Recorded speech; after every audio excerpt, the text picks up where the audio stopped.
According to Luke.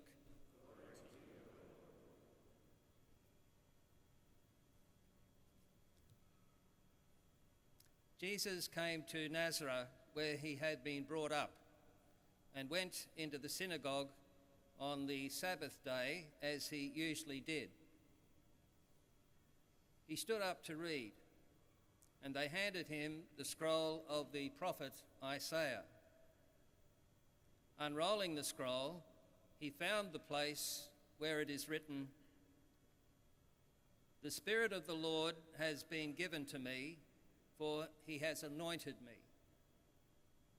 He has sent me to bring the good news to the poor, to proclaim liberty to captives, and to the blind new sight, to set the downtrodden free, to proclaim the Lord's year of favour."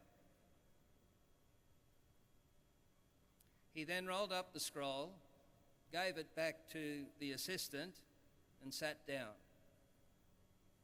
And all eyes in the synagogue were fixed on him. Then he began to speak to them. This text is being fulfilled today, even as you listen.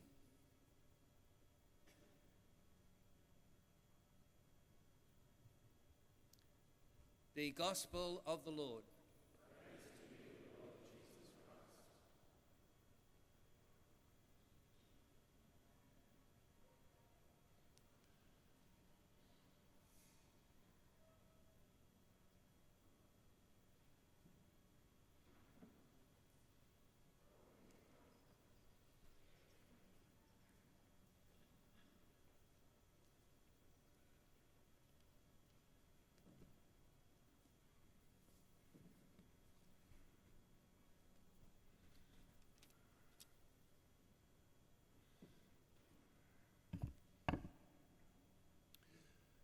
Just recently there was published in the USA an article, in fact by a former priest, that was arguing strenuously for the abolition of the priesthood.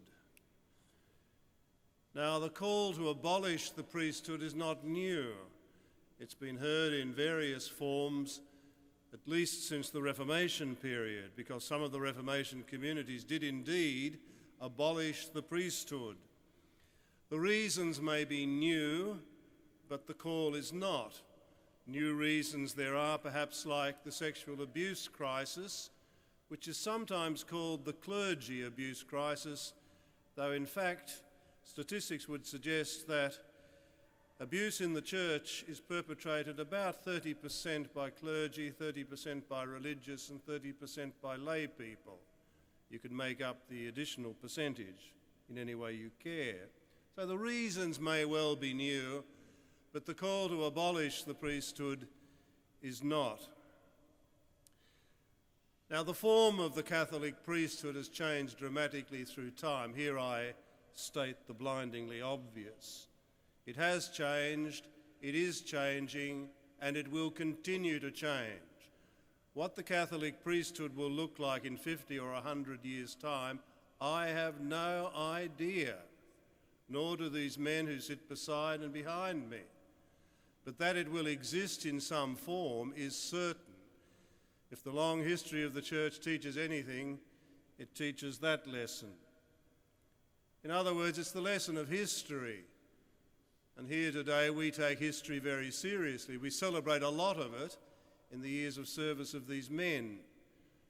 But as we look to the priesthood beyond the individual men who have held and hold the office, we also attend to history. So through time, the form of the priesthood changes. How could it be otherwise?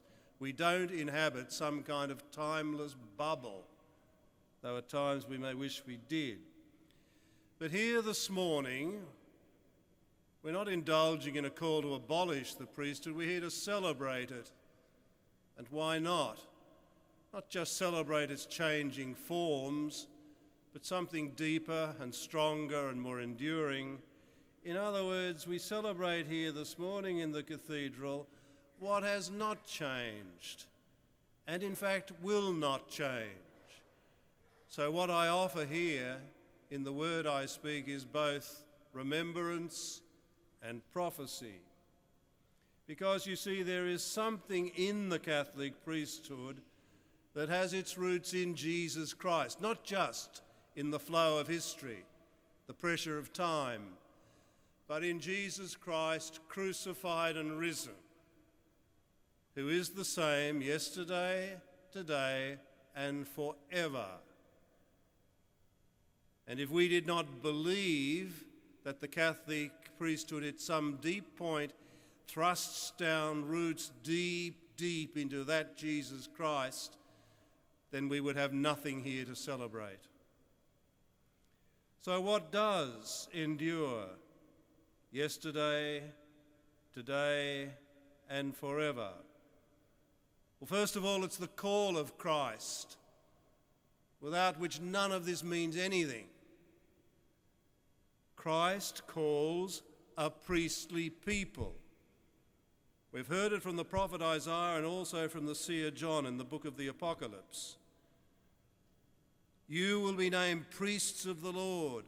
They will call you ministers of our God.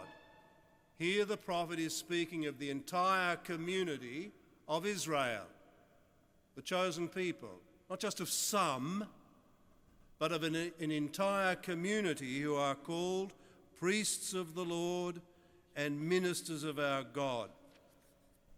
Then in the book of the Apocalypse,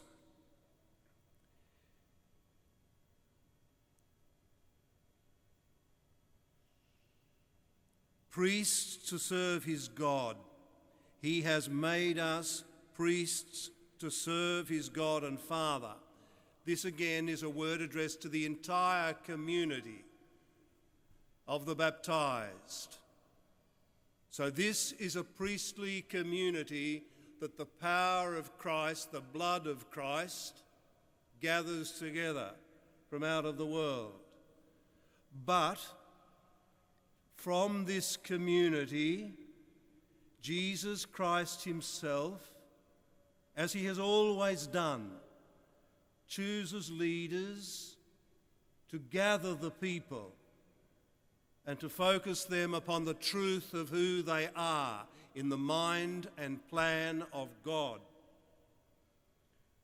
These leaders we have come to call priests. They are also disciples, chosen from the community of disciples.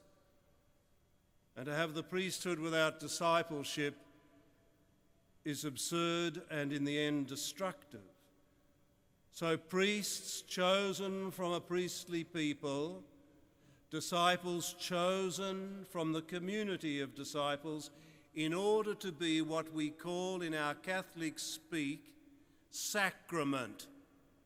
Here we celebrate the sacrament of orders. But what does it mean to speak of a sacramental priesthood, as we do this morning? It means that these men chosen from the community by Christ are chosen to become Christ. The language is extraordinary, but it must be spoken.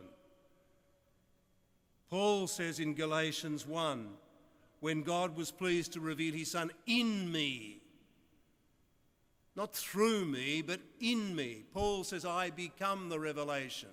And that's the language of sacrament. In other words, men chosen from the community to embody the crucified and risen Christ. Those who take on the I of Jesus. Consider that in the sacrament of the Eucharist, the priest says, this is my body. Not the body of Jesus. He says, my body. So the priest takes on the I of Jesus. And this is something mysterious and extraordinary. The same thing happens in that most intensely priestly moment when the priest absolves the sinner in the sacrament of reconciliation. I absolve you. How could he as a man absolve anyone from anything? It's the I of Jesus that he takes on, or that takes him on better. So he becomes the eye of Christ himself, as a man called to give to Jesus throughout a whole lifetime his mind, his heart, his will, his soul, and even his body. How could the words of Christ be spoken were it not for the body of the priest? It's only through the body that the word of Christ is spoken. So the body must be given so that Jesus can still speak. This is my body, I absolve you. The totality of Christ's call, the call that claims everything, and the mysterious human yes to that call that we celebrate this morning, is why the Catholic priesthood, for all that it may seem battered, remains so endlessly fascinating. Fascinating enough to call people like the Jubilearians and all the priests here to say yes to the call, despite its vast claim. But it's a fascination which draws not only us who have been ordained, try the media. They can't leave the Catholic priesthood alone.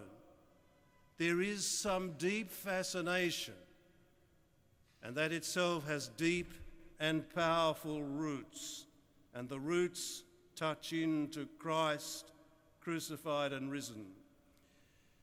Just recently, the bishops of Australia were in Rome for the Ad Limina visit, and unquestionably the most memorable moment of that visit was the meeting with Pope Francis. For about 2.5 hours, we simply sat there, and in the most refreshing and genuinely fraternal way, we talked about all the challenges and difficulties and problems and questions that we and he face in the Church, both in Australia and around the world. Towards the end of this extraordinary conversation, he spoke about the priesthood. And he said that there are 4 ways in which the priest, if he is to flourish, needs to be close. He talked about 4 closenesses in his Italian. He said the priest, if he is to flourish, and surely we celebrate the flourishing this morning, must be close to God. Sounds obvious, but it's not. Close to his people, especially those who are poor and suffering. And that's certainly true of the priests who are in this cathedral this morning and of the Jubilearians. If Catholic priests in this country are good at anything, they're good at being close to people. They are good pastors. They do have the smell of the sheep. They know what it is to walk with those who are poorest and those who suffer most. The third closeness of which the Pope spoke was closeness to the bishop. That implies a kind of mutuality. The bishop's also got to be close to the priests, but close to the bishop, not as some sort of looming father figure, wagging the finger or waving the big stick, but one who travels the road, who has a bit of mud on the boots, and who understands both the exhilaration and the exhaustion of the journey. And then fourthly, the Pope said to be close to the church, with all that means, not some clapped-out institution, but the real living, breathing body of Jesus Christ, which is the church, close to the deep mystery of the bride of Christ. And the Pope said, if the priest is close in those 4 ways, then whatever the batterings, whatever the storms that may come, you will see the truth, the beauty and the power of the Catholic priesthood. You will understand that these are men called from among the priestly people in order to ensure that the priestly people, the Church, is more and more deeply faithful to her identity and her mission, her God-given identity and her God-given mission. And what is that mission? We heard it from the lips of Christ. echoing the words of the prophet Isaiah. The priest is called to ensure that the priestly people is in fact a community of disciples who are good news to the poor, liberty to captives, and to the blind, new sight. Amen.